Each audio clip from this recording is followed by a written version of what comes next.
Okay, so today we're going to go over continuity and types of discontinuity. There are several different types of discontinuity. What's more important is how we can prove if a function is discontinuous at a point. Now, we did go over how to prove if a function is continuous at an interior point and at an endpoint.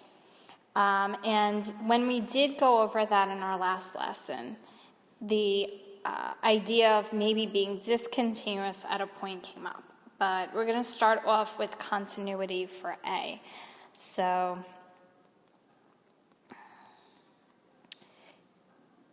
it's continuous at, I picked an interior point because since our domain of our function, let me write the function first,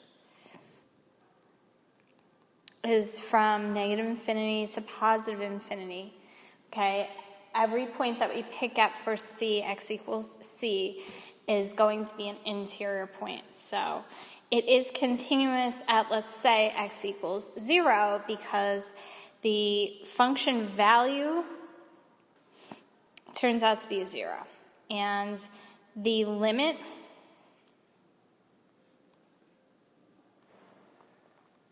of f of x as x approaches 0 from the left is equal to the limit of f of x as x approaches 0 from the right, which is equal to f of 0. That's important. So that's what we had done before with continuity. And like I said, it always comes up, where is it discontinuous? So we're going to go through the types of discontinuity as well, because there are different names. Okay, so we're up to B, where our function is discontinuous.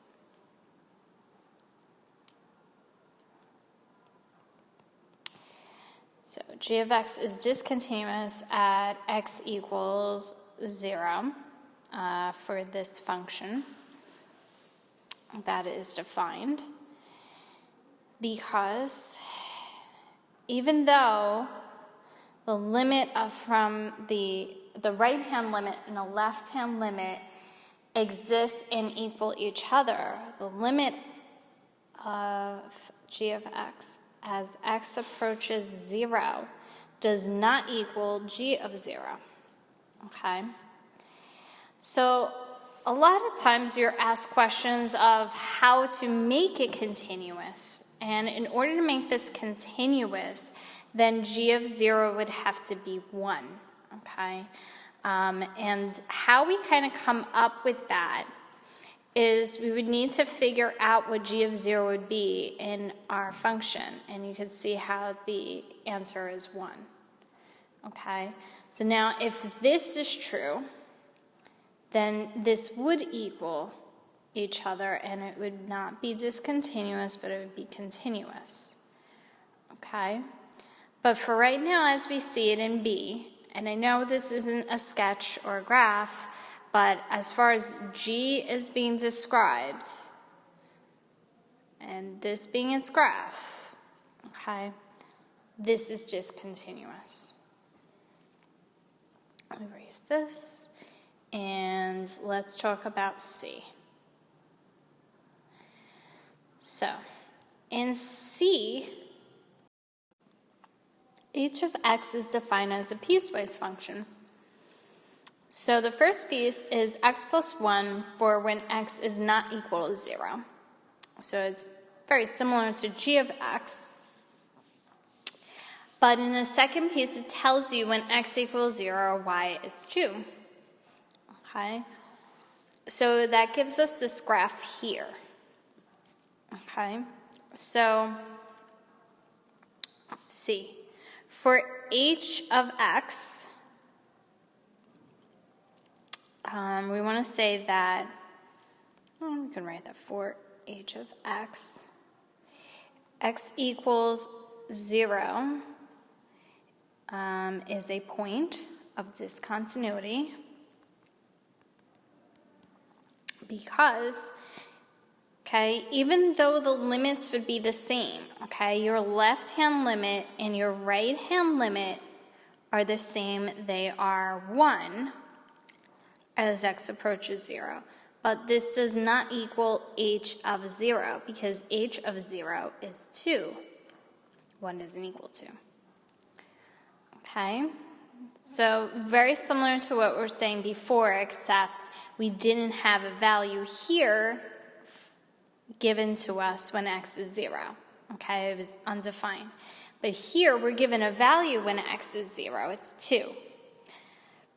Now, in order for us to say that it was continuous, then we would have to say instead, we kind of have to like fix this and say, that was wrong. We'd have to say h of x would be this first piece, but 1 when x is 0. Then it would be continuous. But it wasn't. So we say that it was discontinuous at x equals 0. It was a point of discontinuity. Okay, so hopefully you're writing your notes as you should be, and hopefully you're sketching out your graphs. And they shouldn't be sad drawings, they should be the sketch of graphs. Your calculator does not give you a sketch or a technical graph. It shows you what it would look like graphically, and you have to apply your knowledge of math to put in that information to make it the sketch of the graph. All right? But in the meantime, we just looked at B and C. And B and C have the same name for its type of discontinuity. Okay, so A was an example of a continuous function. B and C we call a removable discontinuity. I'm abbreviating. You could copy it here, it's right here. Okay. The reason why we call it a removable discontinuity is because we basically can move a point or make a point in our function to make it continuous. That's what I was discussing. G of x is discontinuous. H of x is discontinuous. But if we manipulate G of x or we change h of x, we actually can make it continuous. So since we can remove it from being discontinuous to continuous, B and C are called removable discontinuities. Okay, so it says here each function has a limit as x approaches 0. Okay, so that means that your left-hand limit and your right-hand limit still need to be equal, all right, in order for you to see that it is a removable discontinuity, okay? And we can remove the discontinuity by setting it equal, like fixing it or changing it to what we need it to make it continuous, all right? Now, the other types of discontinuities are not the same. We can't fix them or change them or make it removable to make it continuous. So we're now up to D. So in D, the one-sided limits have different values, okay? And if I were to write this out as x, the limit of m of x, as x approaches 0 from the left, and I know you can't really tell the graph, but you could graph that one yourself, is -1. The limit of m of x as x approaches 0 from the right is +1. Okay? So the one-side limits have different values. Okay? And we call this a jump discontinuity when that happens. There's no way we can make this function continuous like in B and C. All right, so far we went through continuous and some of the discontinuities, but there are more. Please make sure you get this down and you sketch your graphs. Okay, so now we have E, which is another type of discontinuity, and F, which is actually not so often seen when it comes to our course or even on the AP exam, but it is something to kind of keep in mind. So E, the one-sided limits do not exist. They either approach positive infinity and or negative infinity. So you always have what is called an infinite discontinuity when there is a vertical asymptote, as we know we do with our common function here. It's at x equals 0. So it's discontinuous at that point, x equals 0. I just want to point out in D where our jump discontinuity was x equals 0. It was continuous on all the other values for where x is c. All right, so in E, it's continuous on all other values where x is c except when x is equal to 0. So it is important to know the domain so that you can address your limits property and whether you stated continuity or discontinuity. Here we go. So the limit of n of x as x approaches 0 from the left, this is positive infinity. So right off the bat, there's an infinite discontinuity. But it happens to also be the same situation if we take the right-hand limit. The limit of n of x as x approaches 0 from the right is positive infinity. Again, that means that there's an infinite discontinuity. Now, there is possible, especially with piecewise functions, you have more than one type of discontinuity. Okay? So please be aware of that as you're going through your functions. I'm abbreviating E, so F.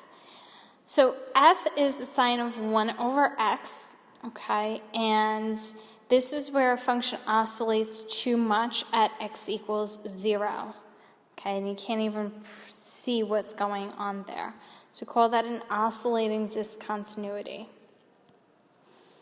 Okay, what you're going to end up seeing when you try to find the limit is that your values jump from negative to positive and negative to positive, and it's not being very consistent as x approaches 0 from the left, and again, it kind of jumps around as x approaches 0 from the right. So we call that an oscillating discontinuity. All right, and those are all the discontinuities. And again, we discussed continuity, so you should be good for an example problem or two. All right, so it looks like we got one example problem, and actually also your practice problem. So I'm gonna set you up, and you could probably finish due to our lesson. So to ask how should f of x, tongue twister, be defined at x equals 3 in order to remove the discontinuity there. So let's actually see what's happening when x equals 3. That's important to do. So let's do f of 3. So we get 27 minus 21, so that's 6, minus 6. Okay, so that's 0. And we get 9 minus 9. All right, so we're getting 0 over 0. So if it was non-zero over 0, this would be a vertical asymptote at x equals 3. So we know the limits would have something to do with infinity. We know that it's an infinite discontinuity. But it's not. So we're going to throw this out the window. It's 0 over 0. So that actually indicates that if I'm graphing this, I'm going to have a hole in my graph, okay? So there is one particular one that would have a hole in the graph, okay? And that is a removable discontinuity. Now, you would maybe have an open circle on a jump discontinuity, okay, or even if there is a presence of a vertical asymptote from one side and then the other side has an open circle. But what this is really saying is that the left-hand limit and the right-hand limit would end up being the same. And if you're not sure, you can always double check it. So let's actually do that. We can do this with a table. Okay, so If we take a look at our table, the limit of f of x as x approaches 3 from the left turns out to be closer and closer to about 3.33. You can take a different value to go up by, and I'm looking at one now, and it's definitely 3.333. Okay, it's a lot of threes. So we can say it's probably 3 1/3. And the limit of f of x as x approaches 3 from the right is continuously the same. It's getting to like 3 1/3. So there is a hole in our graph, and since the limits, or one-sided limits, are exactly the same, okay, but yet it's not equal to the function value, we know that because there is no value for it, that means that this is a removable discontinuity. And that actually makes sense, because in the problem it says, how should f of x be defined to remove the discontinuity? Okay, so we want to know what that y value would be to remove that discontinuity. So hopefully you were able to write that down. It asks, are there any other x values where f of x is not continuous? If so, is the discontinuity removable? So now, we tried in the beginning to plug in x equals 3, and we got 0 over 0, and that was non-zero over 0. So is there anything else that may not be a hole, but may make it a vertical asymptote? So that means that we have to know how to write our domain and use an algebraic way of solving for our domain. So as a review, take your denominator, set it equals 0, and solve. Okay? When you solve this, don't forget you have a positive 3 that could be squared and give you 9, and a negative 3 that could be squared and give you 9. This is the square root principle. If you put in the square root, you have to put the plus minus. If you don't believe me, there's 2 answers. Just factor your difference of 2 perfect squares and set each factor equals 0. So however, which way you put it, okay, you do have 2 solutions, and we already discussed this one. So what happens if we plug in negative 3 for x into our function? And does that give you a different type of discontinuity? Or is it continuous? All right, so finish that off and let me know if you have any questions, and I will see you in class.